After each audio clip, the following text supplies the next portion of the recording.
Big boss season 7 ഈ ആഴ്ച nominate ആയവർ Aryan, Rena, Noora, Adila, Binny, Sabumon, Nevin, Lakshmi, Shanavas. Noora പിന്നെ ഓൾറെഡി ഡയറക്റ്റ് നോമിനേറ്റഡ് ആണ്. അങ്ങനെ ഇവർ 9 പേരാണ് ഈ പ്രാവശ്യം നോമിനേഷനിൽ വന്നിരിക്കുന്നത്.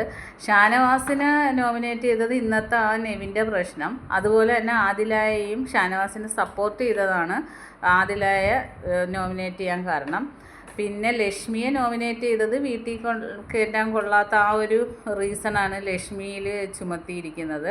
പിന്നെ സാമോൻ പിന്നെ ഒരു ഗെയിമും കളിക്കാതെ മാറി അനങ്ങാതെ ഇരിക്കുന്നതിനാണ് സാമാനെ പിന്നെ നോമിനേറ്റ് ചെയ്തത്. അങ്ങനെ 9 പേര് ഇപ്രാവശ്യം നോമിനേറ്റ് ആയിരിക്കുകയാണ്. ബാക്കി അപ്ഡേറ്റുമായിട്ട് വീണ്ടും കാണാം. എൻ്റെ ചാനലൊന്ന് സബ്സ്ക്രൈബ് ചെയ്യണം.